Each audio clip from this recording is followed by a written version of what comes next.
Fire and explosion safety, protecting lives, securing operations. In any industrial setting, minimizing fire and explosion risks is essential.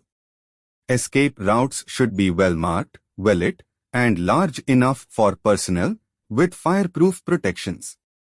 Multiple escape routes and compartmentalization with firewalls ensure safety.